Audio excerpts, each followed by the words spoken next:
role is so tiny, just an introduction and invite our speakers to the table.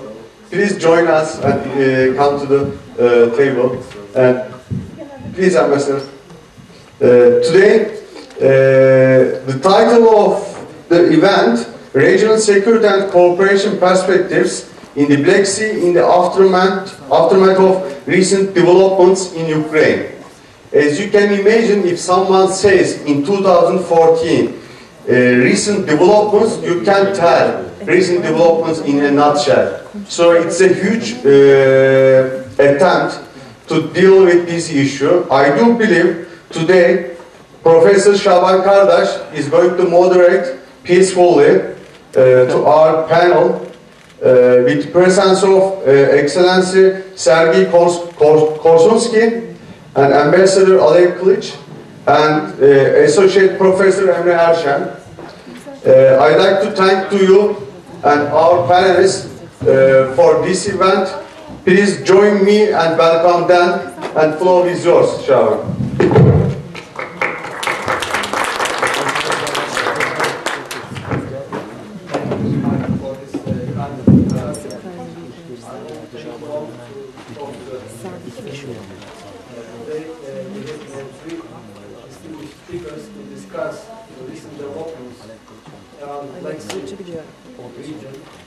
First, we will start with the Ambassador Korsunsky, who will present the Ukrainian state on recent developments, and then given the importance of Ukraine in the broader wider Black Sea area and the centrality of Ukraine in the recent crisis, he will give us first and fresh perspectives on how this country sees the recent developments. Then we will turn to Ambassador Alev Kılıç, who is the president of AVIM, another research institution, think tank based in Ankara, which is also our neighbor at ORSAM. We are sharing the same building. Ambassador Kılıç will be talking about the broader developments around the Black Sea from the regional perspective, especially the BSEC, the Black Sea Economic Cooperation Organization, and then it will be a very useful insight to understand how the events in the last couple of months have affected the way that the organization has functioned and contributed to the security in the region. And lastly, we have Dr. Emre Erşen. We promoted him to associate professor a little bit earlier than his normal tenure, but I don't think it is a big mistake. He does deserve the title. And he's a good friend and colleague, and he was so kind also to travel all the way from Istanbul, Marmara University, to Ankara to attend the panel. He will also reflect on the Turkish state of the recent developments. Then we will open the floor for questions and answers. Mr. Ambassador, you have the floor, and we would appreciate if you could keep your comments around the 15 to 20 minute range so that we have plenty of discussion, time for the discussion as well. Thank you very much, ladies and gentlemen, dear friends. I'm very glad to have this opportunity to open this panel and to talk about very important issues which we face now in the Black Sea area. For the last 6 months, since the annexation of Crimea by Russian Federation, the Europe faced the never expected before, never seen before challenges which originate from the country which is a permanent member of UN Security Council, nuclear power, and huge, the biggest by territory, with extremely powerful military. As you understand, this is Russian Federation. The aggressive policy which resulted in current events in Crimea and in eastern Ukraine. All that brought to the agenda, and this is just, we see, I'm absolutely sure, the beginning of the story. And the forthcoming years, we will see a lot more discussions on many levels, including the highest level of the what is going to happen with the infrastructure of international security what is, and on all dimensions. Doesn't matter what first of all, of course, we're concerned about our region, the Black Sea region, but if you follow what I'm going to say, that probably we will see much more on the all around the world. So the agenda is becoming increasingly important for everybody. As what actually happened, very brief, after the revolution of dignity in Ukraine in February, when former President Kılıç was ousted from power, Russian Federation pretended that we have cases of oppression of Russian people in Ukraine, Russian-speaking people in Ukraine, and what they have done, they moved immense force, military force to Crimea, and through illegal referendum, through intimidation of our military and local population, the chain of events resulted in an annexation of Crimea, and right now they believe it is forever, it is Russian territory. Right away I can tell you that this is absolutely unacceptable, and we will and we work as long as it is necessary to return Crimea to Ukraine. So, but that was only the first step. Later on, Russian Federation started activity supporting terrorists and bandits in eastern part of Ukraine, and the idea was that they thought that local population would support Russian forces and Russian-inspired terrorists, and that will result in all the eastern part of Ukraine, which is industrial part of the country, will join Crimea, and that will create the so-called Novorossiya, the term invented in Kremlin, since there was never such entity in the history of our region. What we have now? We have now the most troubling developments in Crimea, and first of all in Crimea, because this is the Black Sea. And I just want to mention to you very briefly the proven cases of violation of human rights in Crimea. First of all, you know that leaders of Crimean Tatars, Mustafa Kerimoglu and Rufat Chubarov, they are forbidden to enter Crimea, in spite of the fact that this is their home, the only home, and that they have families, and but it has nothing to do with Russia. And I mean, Russians paid no attention to the basic human rights of those two distinguished representative Crimean Tatar people, so they live now in Kiev and fight with us for liberation of Crimea. The Majlis of Crimean Tatar people is suppressed actually by Russian occupants. The building of Crimean Tatar Majlis was seized by security forces and employees were evicted, and right now there is no formal representation of Crimean Tatar Majlis in Simferopol.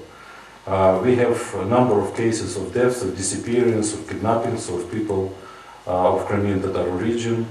There are very well-known names, and bodies were found, and we know when Crimean Tatars were beaten and oppressed because they were speaking Crimean Tatar language, or they tried to demonstrate or to participate in celebrations traditional from Crimean Tatars, like Day of Flag, or the not celebration, but marking the anniversary of deportation, and so on and so forth. We have constant line of news about searching of private houses, schools, mosques.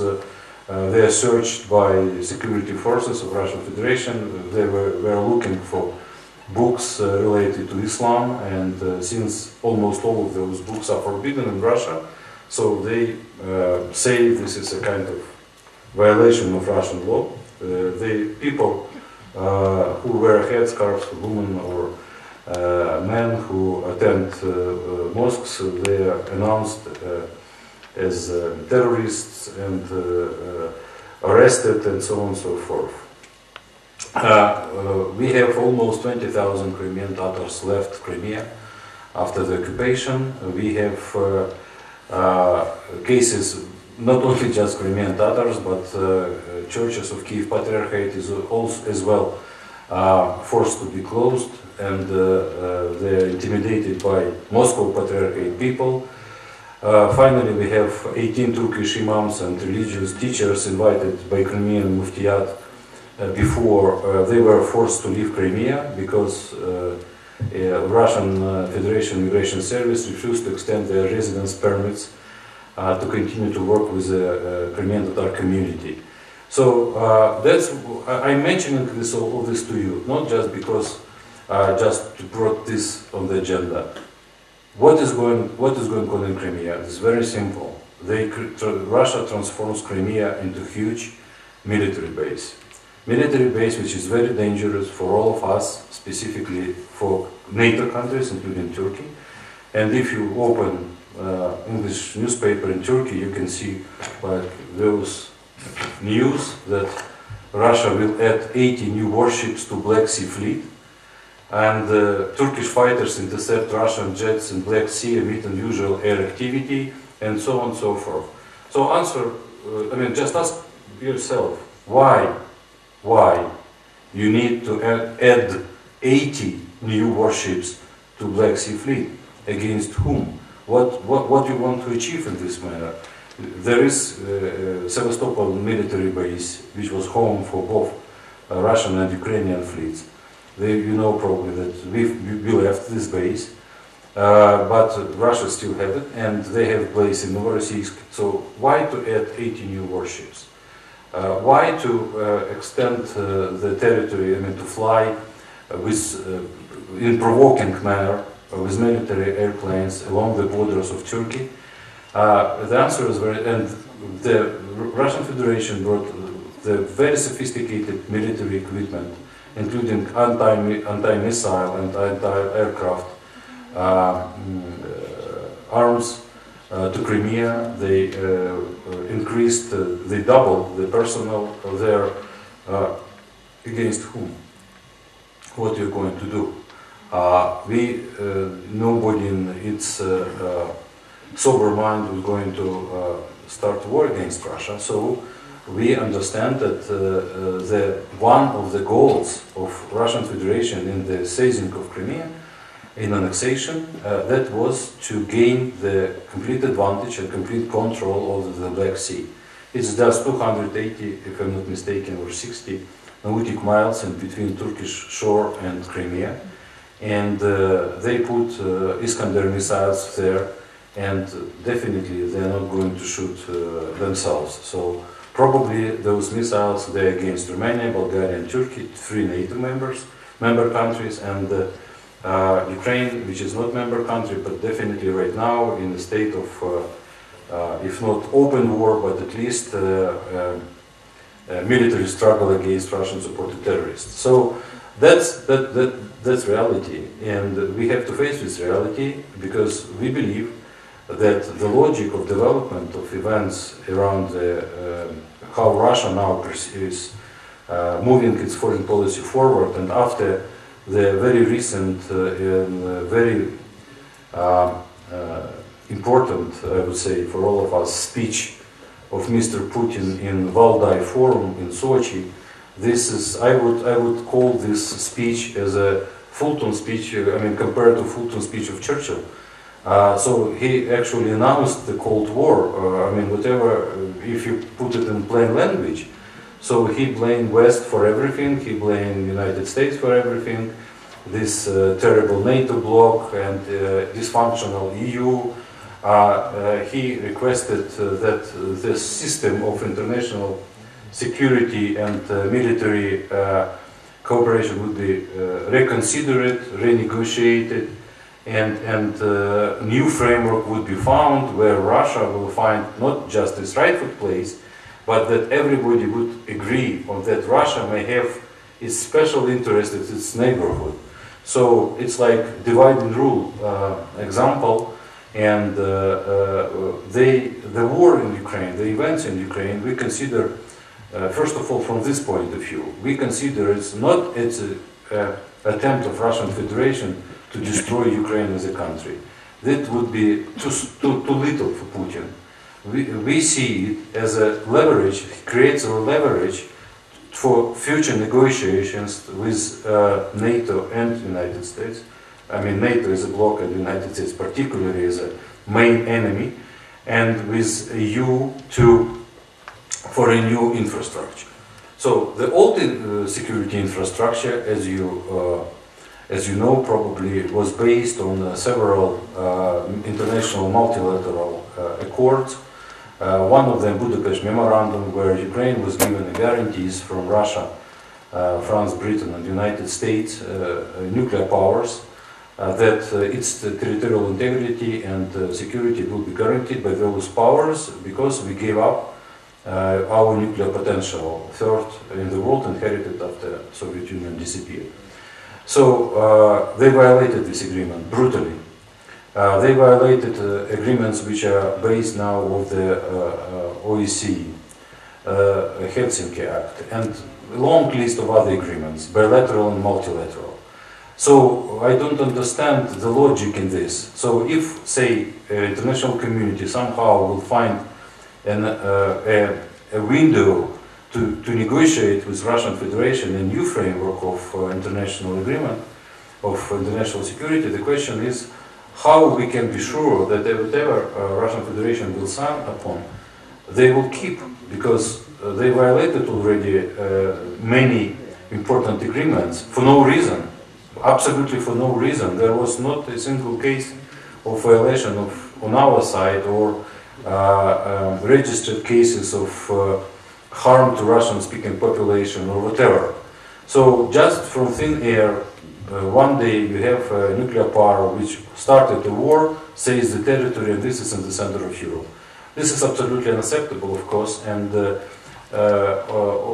we believe that we will have at least to understand altogether, to realize what is happening now and what should we do, because nobody wants war. Neither we nor NATO, I'm sure European Union, United States, in their wildest dream they do not see a war against Russian Federation. And somehow I believe that Russian Federation itself is not willing to start a war.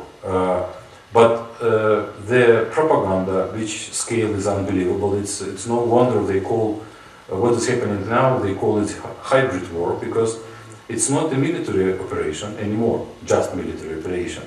It's cyber war in the social media, on the internet. It's information war through all the TV channels and radio channels and everything. So first of all, if you would watch, we have this experience every day when we talk to people who has an opportunity even here in Turkey to watch Russian TV. So they would say, oh yes, I mean, no doubt there are fascists in Kiev. They kill people, they vandalize, they rape women, they vandalize the most sensitive places for Russians and so on and so forth. They deserve to be killed. Just, I mean, in response, we try to bring the truth about what is happening in reality, and to invite everybody who wants to see the truth to Ukraine and to see its own eyes that it's all complete and 100% lie. Nothing even close to this happening in Ukraine, and the two elections which took place since the revolution, one presidential elections in May and the second which took place 2 weeks ago, for parliament, that's the best examples. On president elections we have had 23 candidates, including people who are Jews, including people who are very from the very right spectrum of our political life, Ukrainian nationalists, and as honest Russian journalists put it, how you can call the country fascist if the most prominent Ukrainian nationalists got the same percentage of votes as one Jew. So, I mean, it's absolute nonsense for us. We lost 10 million people in the Second World War. And it's absolutely, it's a sin. It's not just a crime, it's a sin against reality to call Ukrainians fascists and events in Ukraine as a fascist turnover. That was a revolution against the corrupt government, which failed to provide Ukraine which promises they made. They refused to sign European agreement with the EU. In November last year, they refused to provide reforms, and it was completely corrupt people with hundreds of billions of dollars stripped of the Ukrainian economy. So, what is happening now? It's I forgot to mention that in parliamentary elections it was 29 parties. And again, the most right parties from the most right spectrum of our political landscape, they didn't get any representation of them in the parliament at all. So those pro-European, moderate and reformistic-oriented parties, they are now represented in the parliament. Even almost 10% the people who are that's this former party which were in power and pro-Russian bloc, opposition bloc, they got 10%. So they will have proper representation. So that means we are not trying to create a reality which does not exist. We face the reality, and the reality is that in Ukraine we now have new president, new parliament, very soon we will have new government. That means the revolution is over and we will start normal economic and political development. On security side, what we're trying to do right now, we're trying to extend as far as possible our cooperation with NATO without talking about membership. Right now it's not on the agenda. Although I cannot exclude that in the future we will be seriously thinking about this. It depends on how the situation in eastern part of Ukraine would be developing. We lost already 4,000 lives in this fight, and every day we have another examples of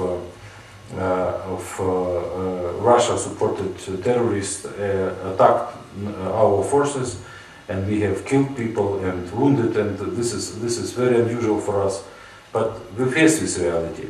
We're going to continue to work by a bilateral basis with the most important partners, and among them Turkey, for bilateral cooperation in military defense area and in on political level as well, because I believe that if you just may speculate that at some point maybe some countries will forget about Crimea, but two countries will never forget about Crimea, that's Ukraine and Turkey. And that's unite us, and that we will continue to work together. As well, we will continue to work together to provide security in the Black Sea area and cooperation.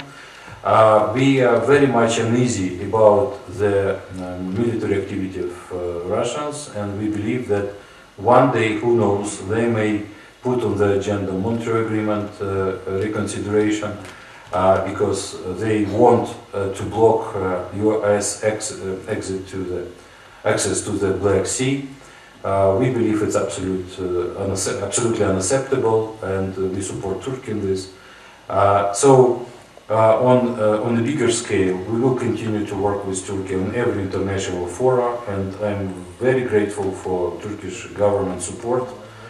Turkey was a co-sponsoring resolution in the United Nations, where 111 countries against 10 supported Ukraine territorial integrity, and Turkey was not just voting for us, but co-sponsoring this resolution. And we have now OSCE mission in Ukraine led by Turkish ambassador Pakan, a very experienced diplomat. And we have had observers on our elections from Turkey, and exactly in a week, I hope to be in Kiev. Foreign Ministry Mevlut Çavuşoğlu on an official visit. We will be preparing for a visit of President Erdogan as soon as possible for high-level strategic council. We have on the agenda a line of very important projects on economy and military and defense. So I can reassure you that the more understanding here, I'm very glad we have more speakers from Turkey who will speak as well on Turkish perspective, because it's very important that in Turkey the society, the political, the academia would understand what is going on in reality in Ukraine and around Ukraine. And the most important issue to be understood, it is not about Ukraine. It's about the will of one nuclear power to reshape the international system of security and to re-establish it in a way they deem appropriate. Where the democratic world will follow this path, we will see. But Ukraine definitely will be on the side of democratic forces. Right now I stop because my 20 minutes expired. Later on I will be happy to answer questions, whatever you have. Thank you very much. Thanks a lot for this concise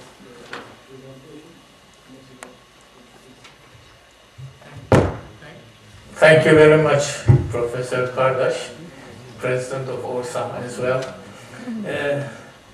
Professors, academicians, ladies and gentlemen, students.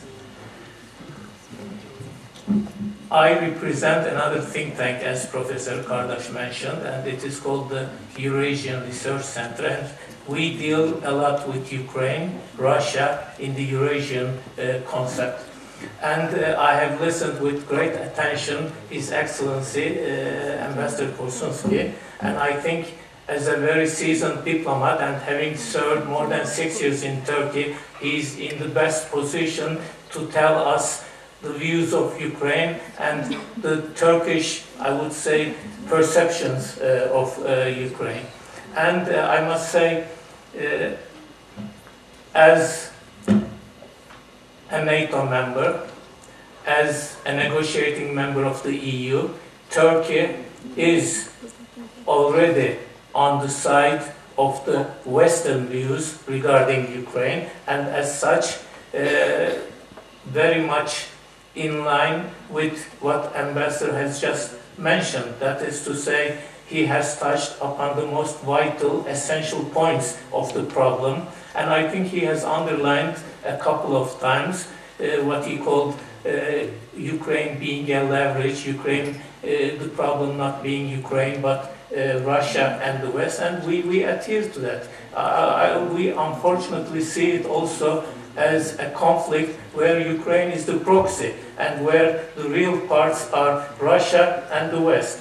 And as a member of the Western Bloc, of course, Turkey inevitably sides with the West, sides with NATO, sides with the European Union, sides with the United States. On the other hand, and I have the freedom of thinking not as a government representative, but as a director of a think tank, and as such, we do have nuances of differences in this respect. But I will come to that. But let me start with saying Turkey and Ukraine really has intertwined relations for centuries. That is to say, Black Sea, once upon a time, was an internal Ottoman sea. So it was totally Ottoman. And then in our history, we have all read in our high school, maybe even earlier history books, we are very familiar with the rivers Dnieper, Dniester, Purut, Danube, etc. And all these mean a recession of the Ottoman lands down to the south, which means the rise of Russia and the rise of Ukraine. And we all are very much aware with the sentimental era, the romantic era of Roxana and the Turkish-Ukrainian relations. Now, the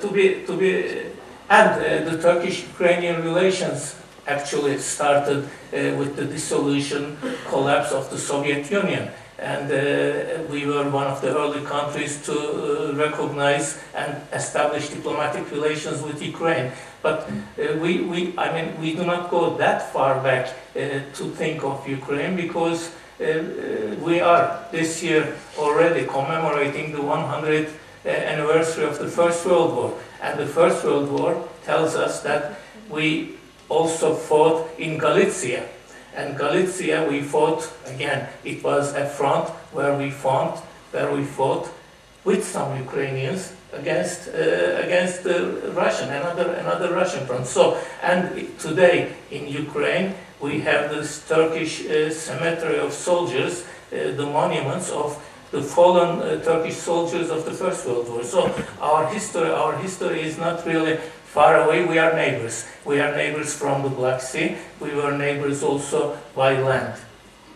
So in that sense, what goes on in Ukraine is very close to us and touches us also very closely. Now, what we see as the Ukrainian crisis today, as Ambassador Korsunsky rightly said, first of all, is the issue of the Crimean Tartars, Crimean Turks, we also call them. And this is a very important issue, because about 13% of the population of Crimea, they constitute, are Crimean Turks. In overall Ukraine, it was only 0.6% Tartars, but in Crimea, where they were concentrated, it was 13%. So when we talk of Turks in Ukraine, we actually talk of Turks in Crimea, nowhere else. So this is one important issue for us, of course. And then there is another aspect which the Ukrainian developments are of particular interest to Turkey, and that is the European enlargement. We have been often told by Europe that Turkey is difficult to digest by the European Union because of its territorial size and because of its population. Now, Ukraine is in a position to apply for to be an associate member, but eventually to be a full member. And we very much see how European Union is going to manage that, if European Union will be able to manage that, because Ukraine, after all, is no small piece of land. It's 600,000 square kilometers in territory and more than 45 million in population. So the concern here is and the President of the European Union has already said no more enlargements for the coming 5 years, etc. So how will the European Union be able to fulfill its promises to Ukraine? And if it cannot, will the Ukrainian crisis re-emerge again? Because this is one of the strong carrots of the West for Ukraine. Then there is another concern with the Ukrainian conflict we see in the horizon, and that is the Turkish concept of Eurasia. It's not Eurasia is a concept. What we see today as, again, a think tank is that the gravity of world economy and world politics are gradually moving to the east. We are already talking of an Asia-Pacific center. So what we see is that there is a Eurasian concept where the political and economic weight is shifting gradually, slowly, but to the east. And this, in our Eurasian concept, we see that Turkey is becoming no more just the periphery of the European Union or the West, but moving more to a central location, a nexus between the East Asia Pacific and the West. So this is our Eurasian concept, and we very much, at least as a think tank, favor that Turkey's new role as a nexus could be an additional trump for its value both to the European Union as well as to further east, Central Asia and further east. On the other hand, the Russian concept of Eurasia is something different. It's the same name, Eurasia, but it is what we see today, at least in President Putin's vision, is a reconstruct of the former Soviet era with economic cooperation, and that covers at the moment Kazakhstan, Belarus, Armenia and Russia, and Kyrgyzstan is in line, and Ukraine was also very much asked to join this grouping, and Ukraine refused this, and now has opted for the European Union. So in this sense, this conflict, in our view, should not mar, should not blur the Eurasian concept we have of Europe and Asia, that we do not feel that Europe and Asia should be divided. Rather, there should be a transflux, and Turkey, as well as Ukraine, could be playing a role in this. And of course, another issue with the Ukrainian crisis, conflict, is the Black Sea, as the ambassador has also rightly mentioned. In fact, the title, I mean, I have said too many things, but what I have said up till now is more for question-provoking thoughts. It could be expanded and enlarged. But now I come to the major part of my presentation, and that is regional security and cooperation perspectives in the Black Sea in the aftermath of recent developments in the Ukraine, which is actually the title of the conference. And here I go again back to June 1992, when the Black Sea Economic Cooperation was established with the meeting of heads of state, 11 heads of state or government in Istanbul, with the Istanbul Declaration. This is I would say, a very important turning point, both in the region and in the Black Sea. Here, then, the newly independent nations of all the Black Sea riparian states, that is to say, Romania, Bulgaria, Romania, Ukraine, Russia, Georgia, were all present, and there were also very important and very significantly 3 Caucasian states, one right there in Georgia, okay, but Armenia and Azerbaijan, and also 2 what I would call non-Black Sea but regional countries. Well, Moldova as well, of course, was involved in this, and Albania and Greece. So what the conditions of 1992, the Soviet Union had just collapsed. The countries were independent, but in very dire straits in economical terms. There was almost no economic activity, and economic collapse was imminent for most of these. European Union was already involved with, still by then, with the East German issue and involving its own deepening. So what Turkey actually initiated and was supported by all was the concept of a regional cooperation for economic development in the Black Sea. And it did indeed gain much support, much enthusiasm from all the participants. It was also viewed by the West as well as by the East with equal enthusiasm. The West, the European Union particularly, could not extend its influence or its way up to the Black Sea, and so was very pleased to see that there was something going on in the Black Sea for economic preparation for eventual European enlargement, which happened, it was not foreseen then, and it was not even thought then, but very shortly Bulgaria and Romania did join the European Union, and as Black Sea Economic Cooperation members were also part of the European Union.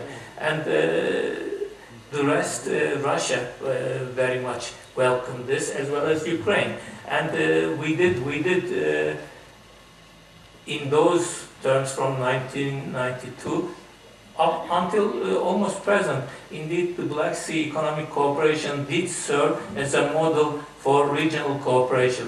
Now, in this, it was not only confined to economical cooperation, but there was an important security aspect to that. And in 2001, in the year 2001, we did establish what is called Black Sea 4. The Black Sea Cooperation Task Force.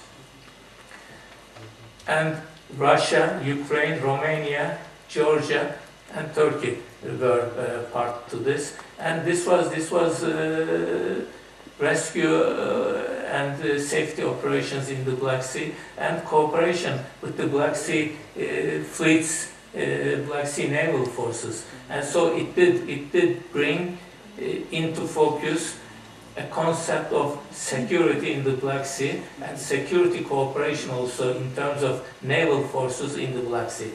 We went a step further in the year 2004 in this direction, and what we established was Operation Black Sea Harmony, and this was joined by Romania, Ukraine, and Russia, as well as Turkey. This was inspired, the Operation Black Sea Harmony was inspired by another such concept called the Mediterranean, the NATO concept of the year 2001, Mediterranean Active Endeavor. So that was more or less transformed into the Black Sea Harmony operation. So in this sense, we did in those early years see the need and the means for naval security cooperation in the Black Sea, and we did come over a number of hurdles in this. Now another of course important date I have to yes. In the Black Sea was, as also Ambassador mentioned, the division of the then Soviet naval forces between Ukraine and Russia. And in 1995, Ukraine and Russia did come to an understanding whereby 20% of the fleet was left to Ukraine, and more or less 4/5 of the fleet were acquired by Russia. And in 1997, Russia and Ukraine signed another very important agreement whereby Sevastopol was granted as a military base to Russia for 20 years. And then in the year 2010, very close, just before, 3 years before Crimea was annexed, this treaty was extended to 2047.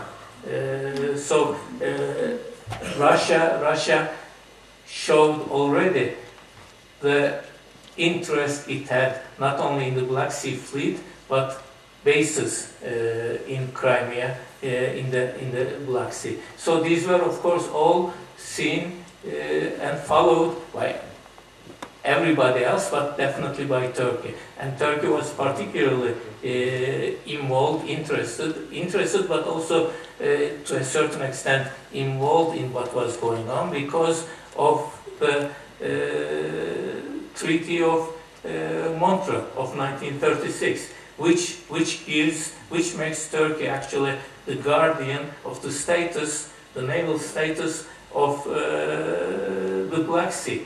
And this is a very sensitive issue where Turkey needs to be very meticulous and bipartisan. I mean, any deficiency in the application of this treaty would give cause to the other side for any further demands, changes, etc. But we do see that we apply the Treaty of Montreux to the letter, and that Black Sea indeed is maintained as a water entity, as a marine entity, where security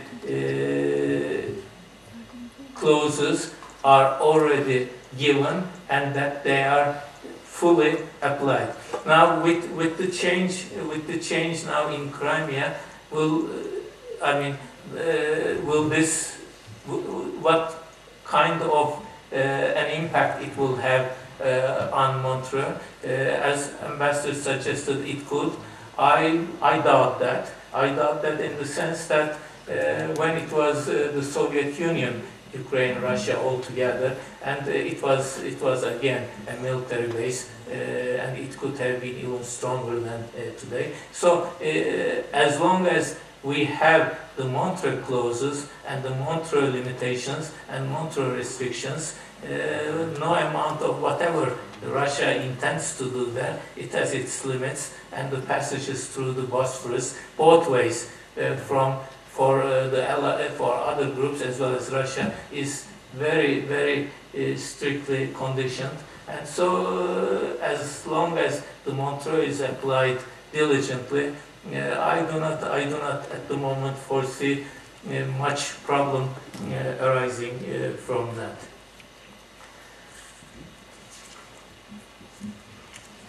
Now coming back again to the Black Sea Economic Cooperation, another member, as I said, is Moldova, and Moldova, together with Ukraine, is also another issue that is looming in the horizon. What happens to Moldova after Ukraine, or can Moldova also create similar problems? That remains to be seen, but Moldova definitely, we have reason to worry about what happens in Moldova, if for nothing else, this very tiny stretch of land called the Republic of Transnistria, which is under more or less Russian control. So that is again another issue which Moldova does not have access directly to the Black Sea, but as I mentioned, it is one of the BISEC founding members. So that will again bring to the fore another worry with Ukraine or after Ukraine. And notwithstanding, this is what we see again in Turkey is that as a think tank, Ukraine has a very peculiar position. It will be 5 minutes. I hope I'm not 2 more minutes. Okay. What we see in Ukraine is that, unfortunately, as I started, in our view, it has been a proxy for conflict between Russia and the West, and we do, as Turkey, officially side with the West, but we also, as a think tank, see that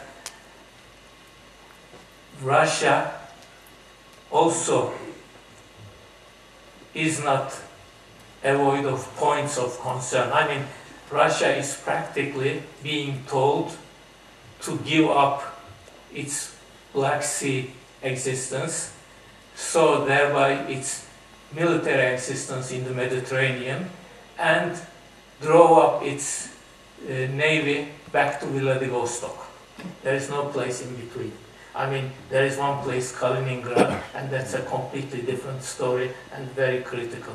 So we should, when we see the Ukrainian conflict, we should see it as an Russian West conflict indeed, and also see that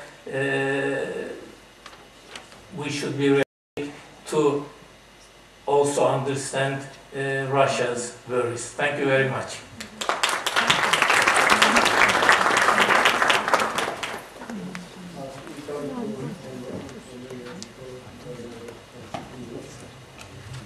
Okay, thank you very much.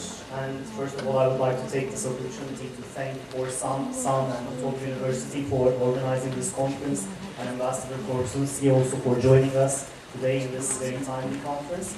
I will try to elaborate a bit more about the geopolitical implications of the Ukrainian crisis for the Black Sea region in general and Turkish foreign policy in particular, and both Ambassador Korsunsky and Ambassador Kılıç have already talked about this actually to a degree. But I think it is important to discuss the changes about this issue with regard to the changes in global geopolitics, especially in the last few years. And in terms of Black Sea geopolitics, Ukraine is traditionally regarded as a pivot in the region due to its crucial position in an important gas transportation network between Europe and Asia, its proximity to key energy resources in the Caspian Basin, and its general geostrategic location as a country bordering Russia. And following the global financial crisis, however, there have been some important changes in the geopolitical power balances in the world, which also significantly changed the Black Sea region. And these changes negatively affected the position of the Western countries in general and in the global system, while emerging powers like China and India became much more prominent compared with their position a decade ago. And although in terms of military power, we still witness the superiority of the United States, in terms of economic power, multipolarity has already become a clear reality, especially in the last few years. And this is perhaps best signified by the rising influence of the G20, which became the main platform for global economy. An equally important new international formation is the so-called BRICS, which includes Brazil, Russia, China, India, and South Africa. And although the case of Russia is significantly different from the other BRICS countries, mainly because the Russian economy continues to rely on oil and natural gas revenues, which might actually become a problem for Moscow in the future if the global energy prices continue to fall. Being included in this group definitely boosted Russia's international profile at a time when the global prestige of the United States and the European Union was in decline due to the impacts of the global financial crisis. I think Russia's relations with China are especially important in this regard, because many people argue today that the Western political and economic sanctions against Russia will inevitably push Moscow towards Beijing, and the two countries will increasingly align their policies towards the West. And yes, the latest $400 billion natural gas deal between Moscow and Beijing is actually an important indication of this geopolitical realignment. And especially when we remember that a significant percentage of Russian gas and oil sales go to Europe, and overall energy sales generate more than half of the revenues needed to meet Russia's budget. And I think it should also be remembered that Russia and China have long been in a diplomatic alliance with each other in the United Nations Security Council in many important issues. For instance, they have successfully blocked a number of United Nations resolutions for sanctions against the regime of Bashar Assad in Syria. And throughout the 2000s, Russia and China have also strengthened their institutional cooperation within the framework of the Shanghai Cooperation Organization, which became one of the major symbols of the emergence of a multipolar world order. A second major track of the renewed geopolitical rivalry between Russia and the West is about the Eurasian Economic Union project, which is to be officially formed in 2015, as you may already know. And led by Russia, this initiative's precursor, the Eurasian Customs Union, already includes Belarus and Kazakhstan as members. Moscow has recently also enlisted Armenia and Kyrgyzstan for future membership in the Eurasian Economic Union. The European Union, on the other hand, has been promoting its Eastern Partnership project since 2008, and last year in the Vilnius summit, Georgia and Moldova have finally declared their intention to join the European initiative rather than the Russian one. Azerbaijan, on the other hand, continues to follow a more neutral position. Yet, this new rivalry between alternative economic integration projects may be geopolitically dangerous for these countries, as also signified by the unfolding of the events in Ukraine. Because Moscow was aware that if Ukraine drifted towards Europe, the Eurasian Union project would be stillborn, especially when we consider that Ukraine controls most of the transit of Russian gas towards the west, and eventually Moscow's energy grasp over the European Union. In terms of Black Sea geopolitics, on the other hand, Russian concerns have already been heightened after the entrance of Romania and Bulgaria into NATO in 2004. NATO was also about to offer membership action plans to Georgia and Ukraine in 2008, which was regarded by many as a roadmap leading to full membership to the alliance. And that would mean that 5 out of 6 countries around the Black Sea would be the full members of NATO. And it should especially be remembered in this regard that despite the development of many institutional mechanisms between NATO and Russia in the post-Cold War period, NATO is still viewed as a hostile military organization and the main strategic rival by Russian policymakers. We should also emphasize that energy is a crucial element of the new geopolitical rivalry between the West and Russia, and the Ukrainian crisis has also significantly changed the rules of the game in that sphere as well. The European Union has already been looking for alternative energy routes since at least 2006, when a natural gas crisis erupted between Russia and Ukraine, and it seems that the current developments in Ukraine speeded up this process. For instance, it is likely that the Trans-Anatolian natural gas pipeline project signed between Turkey and Azerbaijan in 2012 will become much more favorable for the European countries, especially in comparison with the Russian South Stream pipeline.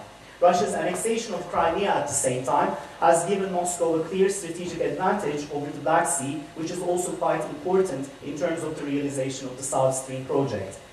On the other hand, the newly discovered natural gas resources in the eastern Mediterranean basin have become a center of attraction, and this will require a broader political settlement between Turkey, Israel, as well as the 2 governments in Cyprus. Yet it should be remembered that Russia has also been gradually increasing its influence in the Middle East and North Africa, especially after the withdrawal of American troops from Iraq, and more importantly in the process of the Arab uprisings. Moscow continues to be the main supporter of the Assad regime in Syria, and it is also trying to establish political, military and economic links with the new government of Egypt. It also has strategic relations with Iran. And it should be remembered in this regard that some people even claim that the Western failure to act with more resolve in Syria last year encouraged Moscow to go after its own interests in Ukraine. So where does Turkey stand in this new geopolitical picture when it comes to the latest crisis in Ukraine? Well, first of all, we should emphasize that the Turkish-Ukrainian relations have developed very remarkably, especially in the last decade, and today the governments of the 2 countries define this relationship as a strategic partnership. The diplomatic relations between Turkey and Ukraine were established as early as 1992, shortly after Ukraine's declaration of independence, and since then, Turkey has regarded Ukraine as a very important partner for the maintenance of peace and stability in the Black Sea region.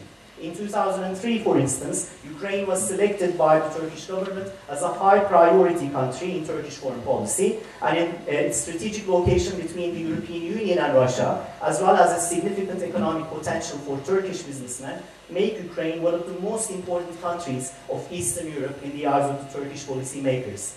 The close relations between Turkey and Ukraine have also been signified by the ongoing cooperation between the 2 countries since the end of the Cold War within the framework of some regional and international organizations, including the United Nations, Council of Europe, and Ambassador Kılıç mentioned them, the Black Sea Economic Cooperation Organization, also the OSCE.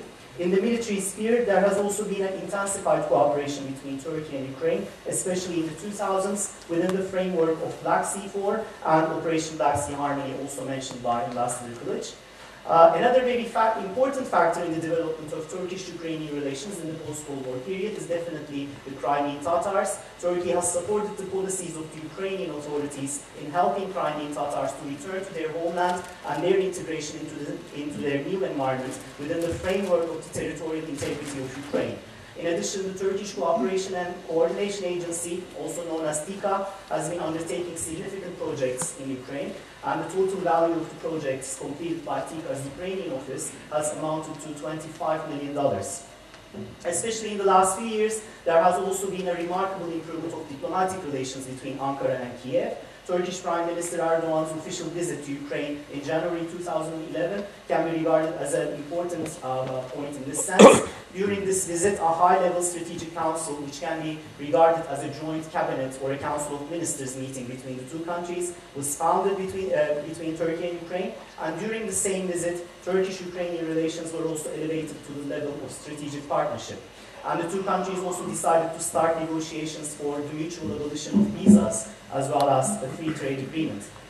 During the visit of Ukrainian President Yanukovych to Turkey a few months later, the agreement on the mutual abolition of visas was finally signed, and the agreement came into force finally in 2012 and contributed further to the improvement of economic and cultural relations between the two countries. In the field of economic relations, on the other hand, despite the negative implications of the global financial crisis, the total trade volume between Turkey and Ukraine increased from $3 billion to $6.7 billion in the last 10 years. And once the free trade agreement is signed, this figure is expected to rise significantly.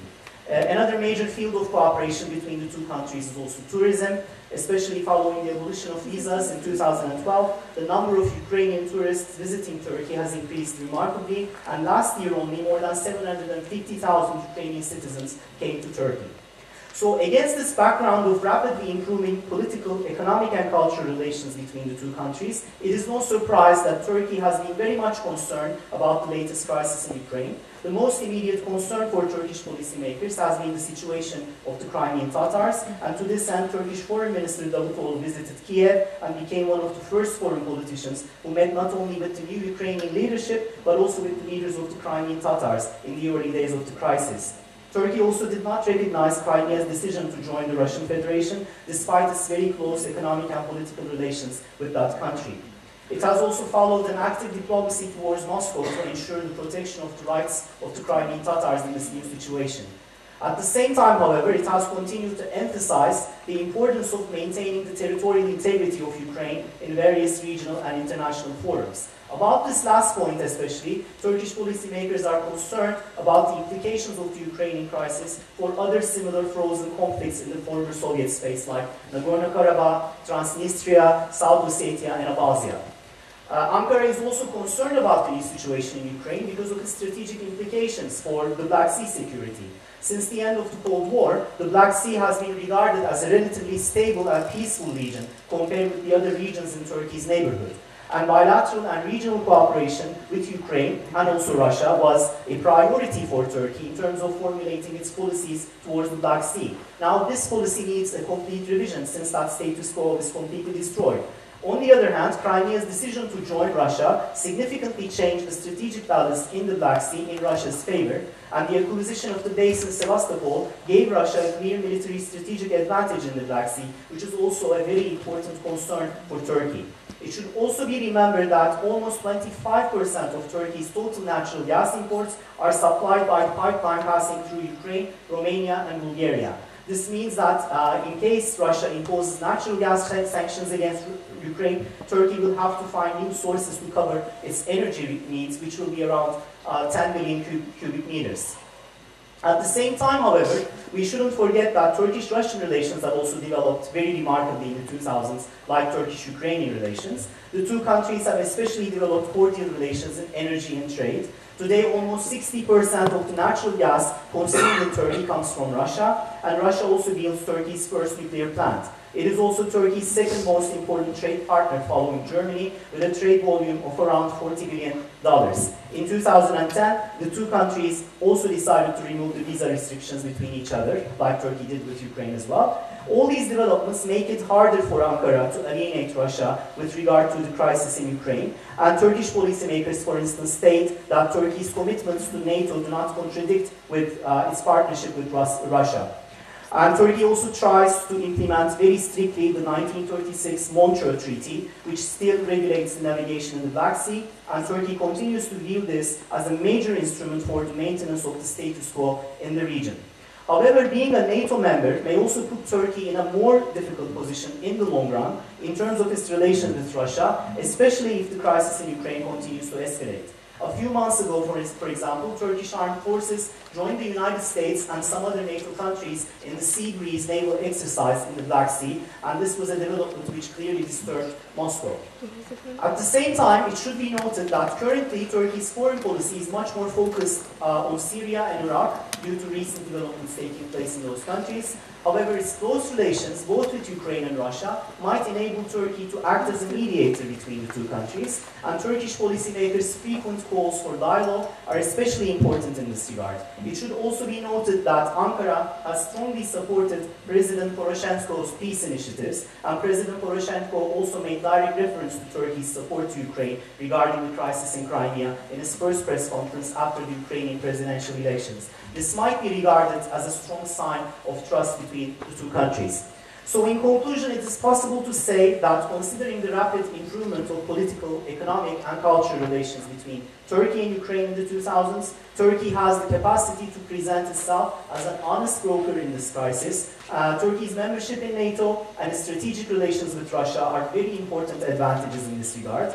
Due to the current developments taking place in the South, Turkish foreign policy will probably continue to be focused on the Middle East for some time to come. However, Ankara will continue to closely watch the developments in Ukraine due to the changing strategic balances in the Black Sea, the status of the Crimean Tatars, and its own interests in the field of energy. Thank you very much. Hope I haven't been too fast because of the time limit.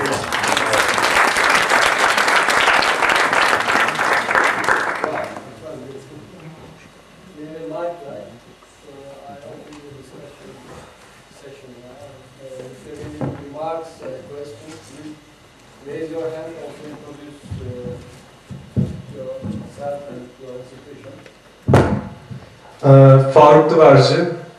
I'm studying at Top University International Relations Department.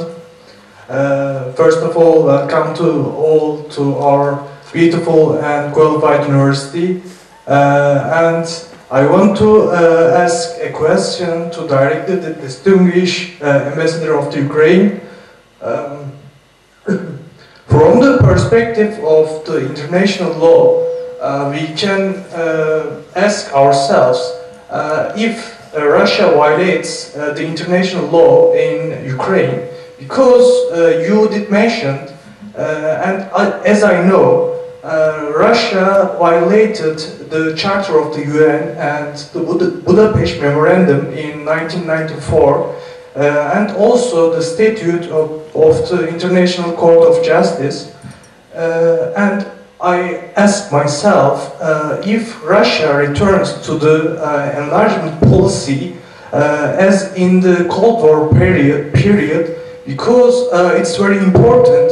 If we allow any country to violate the international law, then who can guarantee that no one else will that also? And I want to ask the referendum on 16th March in Crimea, do you see that referendum illegal or illegitimate? Because the Charter of UN accepts the right of the self-determination, but while the referendum occurs, the Russian soldiers were in Crimea. That's all. Thank you. Thank you very much for the question. Of course, this referendum was illegal. It was forged by Russian propaganda, and definitely it null and void for us. And if you mentioned that, and this is a very important point which should be understood by everybody, the United Nations Charter recognize the right of indigenous people, not by everybody else. And this is the only who can decide future of Crimea, that's Crimean Tatars. They are recognized as indigenous people. So if anything will happen with Crimea in the future, when Crimea would return to legal authority of Ukraine, there will be definitely in hands of Crimean Tatars to decide the future of Crimea. And this is in line of the United Nations Charter. Russians has nothing to do with that. And all their claims that it's historically right of Russia to have Crimea and so on and so forth has no critics at all. I mean, this is absolutely clear for everybody who studied in school the history of our region. And definitely, as I said, Russians in Crimea, they have Russia, Bulgarians in Crimea, they have Bulgaria, Greeks, they have Greece. The only two nations they do not have their home, only Crimea. That's Crimean Tatars and Karayims. So that's it. So for us, this annexation was illegal. It should be, we will challenge it in the court. I talked to Mustafa Kerimoglu about this personally, and when he attended the inauguration ceremony of the President Erdogan, and he told me that, you know probably that he is now has a special title, special representative of the President of Ukraine on Crimean Tatars issues. So he told me that there is international groups of lawyers who are now preparing the legal cases in the International Court of Justice against Russian Federation that will challenge and will put a heavy price, hundreds of billions of dollars, I mean in volume, on Russia as a fine for what they have done. And definitely we are very unhappy that Crimean Tatars have to leave now. I mean, some of them have left the Crimea because this is their home. And this issue, first of all, that's how we see the resolution, through legal mechanism, through international organizations, through support. You know, this is one of the visible of attitude of Russia. That was a very recent conference for rights of minorities in New York, if not mistaken. Russian Federation was protesting that Mustafa Kerimoglu would speak there on behalf of Crimean Tatars. So that's the attitude. So they do not even recognize this nation as a minority. I mean, what we are talking about, this is clear one example after another, after another, after another of violation of basic rights of indigenous people of Crimea. So we will fight with them and with Turkey against this violation of the law. Thank you. And there is another question.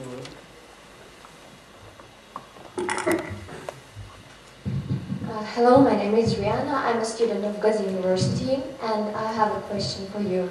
I'm from Crimea, and I was there during the occupation months. I saw that it took Russia 4 weeks to occupy Crimea, and it took about 4 months to reload the content from economical, political, and mental content of Crimea. And now, when we see the analysis of the situation and the prospects of future development of this conflict, we can hear that it can be chosen only long-term prospect.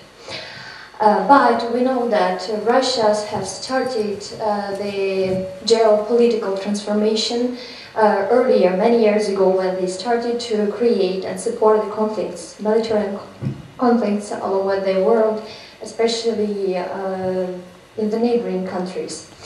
Actually, I'm interested in your point of view, whether you see any practical instruments in short-term period to stop or maybe to reduce the negative effect on people living in Crimea, because we understand that this is a policy, big policy, and a lot of countries are involved in this conflict, but people are suffering in Crimea right now, and I see that there is a genocide.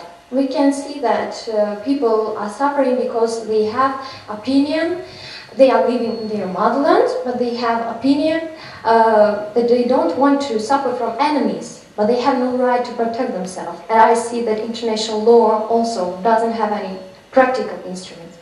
How do you think? Are there any practical instruments in short-term period to reduce the negative effect on Crimean Tatars? Thank you.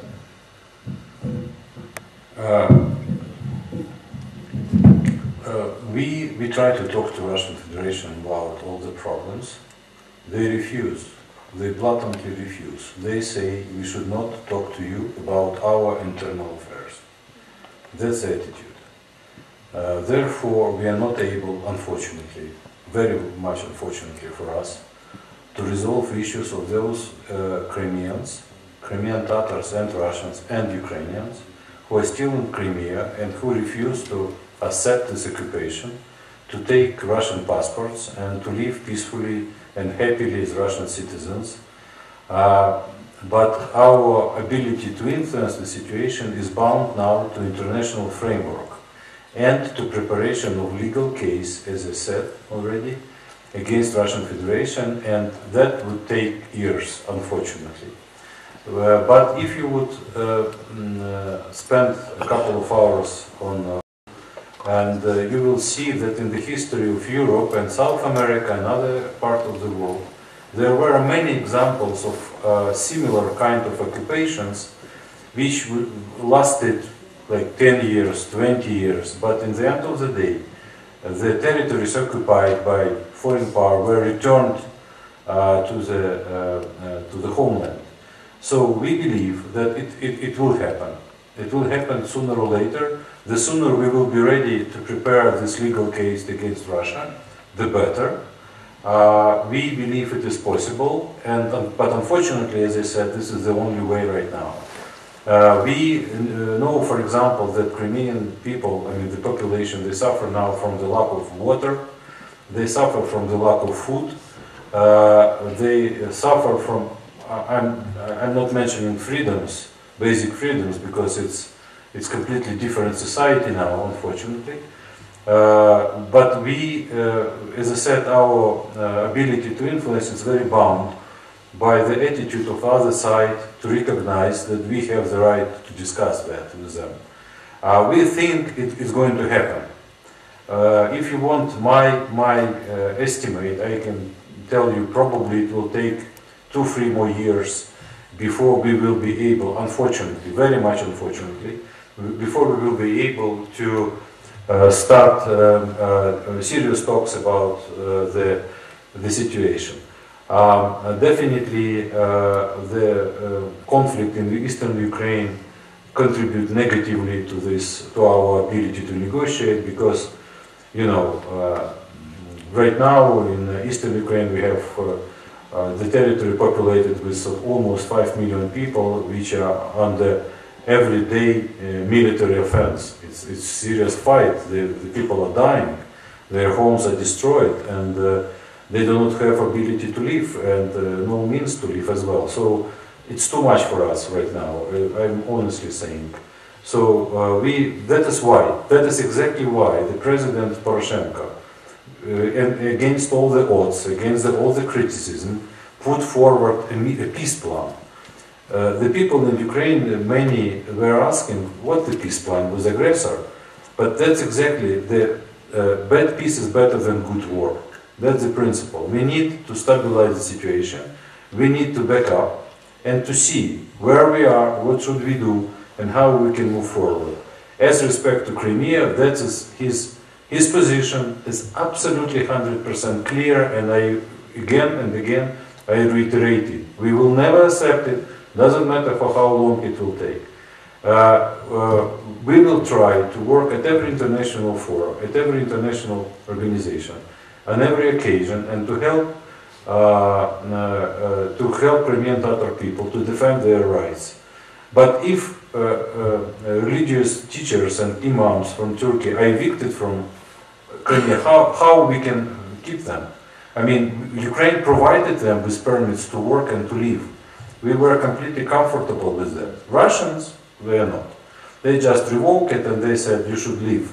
Because in Russian Federation law, it's against the law that Turkish citizen would help religious community on Russian territory. In our system, we are not afraid of this. We say, okay, I mean, it's normal.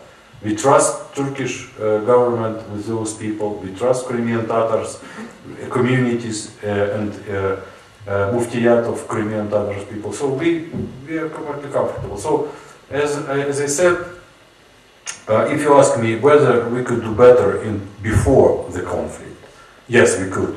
Definitely, we could do more to strengthen the Crimean Tatar community, to make Crimea more integrated into Ukrainian mainland. But for, you know, we're a young country, we did our mistakes. So in the future we will try to resolve this, as I said, through a legal mechanism, through multilateral diplomacy, and one day, inshallah, Crimea will be back. Thank you. Bir iki soru birlikte alalım. Mikrofon nerede? Yani en arka. Bir önceden başlayalım.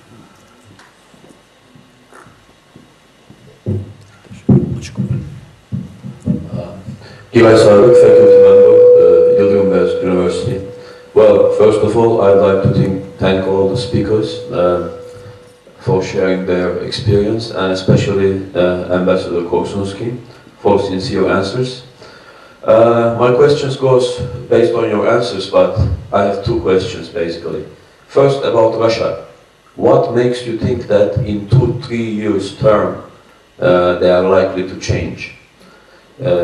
And second, about the role of European Union. I mean, now we are not in the position of talking about past, but about future.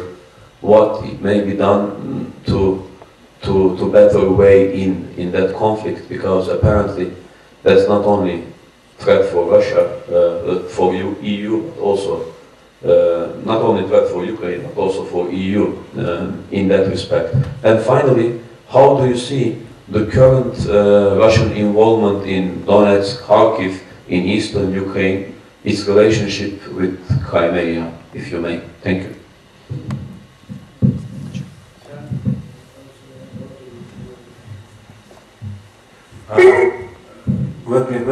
Let's collect the questions. Murat Önsoy, Hacettepe University Department of International Relations. My question is to His Excellency, Mr. Korsunsky. Mr. Ambassador, we have already listened to the Turkish point with regard to the Crimean crisis, the Ukrainian crisis, and I would like to hear your comments. According to you, how was the reaction of Turkey? Was it a disappointment, or was it a disappointment what we call the silent reaction of Turkey to the Ukrainian crisis, or was it satisfying at all for the Ukrainians? Thank you.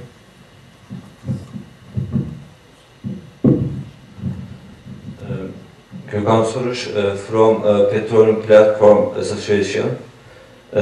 My question about natural gas and third part access Turkey. If your answer is yes, what are the details? Thank you. Well, hello. My name is Hatice Kandimova. I'm studying in Bilkent University International Relations Department. Well, I want to thank you for your very informative speeches, and my question will be about the security issues and cooperation perspectives in the Black Sea in the light of the Crimean occupation, because as we know, in order to cooperate, maybe Turkey and other countries should maybe, I don't know how to say it, to like de facto, Crimea is under Russian government right now, and in order to cooperate, Crimea should be recognized or not. I mean, because of if Turkey and other Black Sea region countries will cooperate with Russia on this issue, well, is it recognition, like the jure recognition, and what are your perspectives on the future of cooperation? Thank you.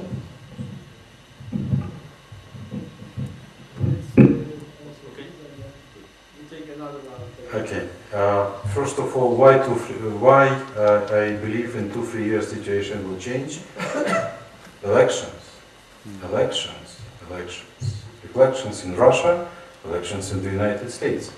So, as you know now probably, midterm elections in the United States look at the ratings of the Democratic Party, of personal rating of President Obama, whether we like it or not, but it's very low, right? and you listen to statements from Republicans and what they demand. They demand that the United States would provide Ukraine with weapons, with military little assistance. So, and that will change a lot in our military situation in the East. So that's number one. Number two, this year probably will cost $150 billion to Russian Federation. That's the price they pay for annexation of Crimea. And the further, the more. Do you believe really that 85% for oil price is market driven? Do you believe it is not special project? I mean, it is clear what is going on. The message from both sides, they are not military. Message from Putin, I told you once in 2007 Munich speech, you have to accept Russian vision of the world. You failed to listen to me. I occupied part of Georgia. Again and again we told you, you should not intervene into voluntarily in international affairs. You intervene and they believe. I mean, Russians sincerely believe that events in Libya, in Egypt, in Syria and everywhere, that's the plot of the United States. So we told you, you do not listen, we occupy part of Ukraine. So that's, and message now from the Western world is, okay, you believe you're strong enough, we will see. Sanctions plus oil price, crude plus political efforts on international fora, plus assistance, plus a new strategy of NATO. You know, probably they decided to open base in Romania, they decided to move in Poland, they decided to move forces in Baltic states. It was never before. So that's reality. So now the game started, big game started. I believe in 2-3 years the economic situation in Russia will bring Russian society to the understanding that something is going wrong. The similar process will happen in EU side and, which is more important, US side. So that is why I believe in 2-3 years. Definitely EU is in the most difficult situation. And by the way, here I can answer about Turkish reaction. I cannot say, this is what would be fair to say, it was mute. 21 statements since the start of the conflict on foreign ministry, prime minister, then president, full support on every occasion, multilateral format, many phone calls in between prime minister and then President Erdogan and President Putin, specifically about Crimean Tatars. I'm not saying, I cannot say that was mute reaction, but definitely Turkey and the EU, I mean, as together, they're in difficult position because heavy dependence on energy, because of very strong economic ties.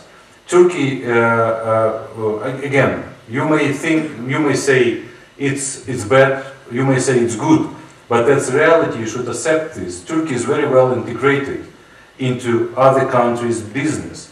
You know, in Libya, Turkey lost $15 billion in construction projects. It's a loss. Turkey lost a lot in Egypt because of the nature of events there. Turkey lost a lot of Syria. Cannot afford Turkey to lose billions of projects in Russia. This is it's a difficult choice, and we understand that. We do not want this war. We do not want these relations with Russia. Believe it or not, in spite of the conflict, in spite of the loss of lives, in spite of all the moral and ethnic complications in this situation with Russia, we still want to normalize relations. The same goes to other countries as well. We understand the concern of many countries of the European Union in this regard. So, but we believe at the same time we cannot afford, nobody can afford in this reality to give it up, just to let it go, because this is for the first time in the history of mankind. The nuclear power violated basic of the international system created after Second World War. We paid 50 million people lives to create this system, to get out of this conflict in Europe, to get out of the cause of war in European landscape, and still it was Yugoslavia war. But again, you would agree probably, it's completely different story now. There was an aggressor inside the country, there was a suppressor inside the country. In our case, there was no even closest on this. So this is clear outside aggression. It's not a civil war. So therefore, we believe that Turkey, until now, the reaction was, I would say, adequate. But in the future, what is after this, the recent speech, Valdai speech, we call it, that was, you know, as watershed in between before and after, because before it was still a hope that they would get the message. The Russian Federation would understand those sanctions work against them. Money is going out of the country, economic situation deteriorates, and that will cause problems for Russian people. They didn't listen. They do not listen. They announced that no, we insist on new world order where Russia will be given right to decide in its immediate neighborhood how they would live. It was another question that it was exactly mentioned. It is correct. Look, you remember Guam project? Georgia, Moldova, Azerbaijan and Ukraine.